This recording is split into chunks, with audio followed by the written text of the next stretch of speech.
If you drive the freeways into San Diego every day, you've probably wondered whether windshield protection film is worth adding, or just another upsell.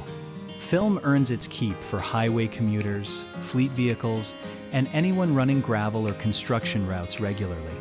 It won't stop a big rock, but it meaningfully cuts the small chips that turn one bad commute into a $300 to $1,500 replacement.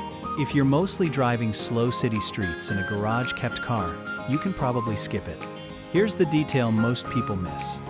Factory glass already transmits 75 to 82% visible light, and the legal floor is 70%. Stack a 70% rated film on top, and you can actually drop below legal limits. Any installer worth using should measure your combined glass plus film VLT with a meter before you drive off. That's the kind of detail that separates a careful local installer from a quick add-on sale.